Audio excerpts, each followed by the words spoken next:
At Rock Chalk Video, which is the video production arm of Kansas Athletics, we do over 100 live events a year between football, basketball, baseball, and now with our third-tier rights contract through Time Warner and ESPN3, we also produce television of our sports on campus. We have 3 separate control rooms, and through those control rooms we not only produce video board shows, but we produce television shows. In Allen Fieldhouse specifically, we have side-by-side control rooms.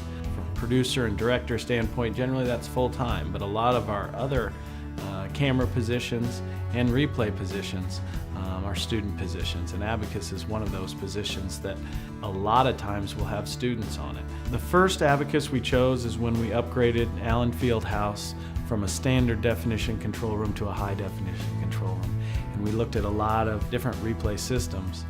And at the time there was another company who was kind of king, and they're in a lot of trucks and they have a great product.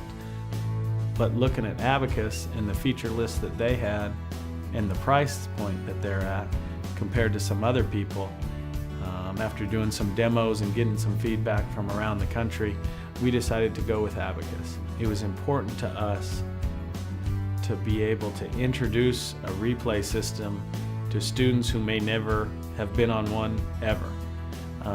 And I think it's one thing for a full-time person or a professional person to sit down and intuitively figure out how something works, but it's especially cool when a student can teach another student. Because if a student's teaching another student, they feel like, well, he's just like me, and I can do what he can do. Sometimes when a full-time person is teaching a student, they get a little intimidated. And with the Abekas, it's been real good. We full-time people are teaching students, but students are teaching students, and picking it up, within 1 or 2 games, they get the layout of the system, they get how everything works.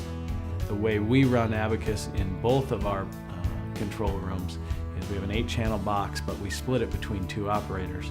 In one of our rooms, we have made it a 3-in, 1-out, and next to a 2-in, 2-out. And we've kind of done the box that way so that one operator can make highlight packages either for halftime or a timeout with its own dissolves, and the other operator can respond instantly to any replay needs we need right now. And they both can steal replays from each other at any time.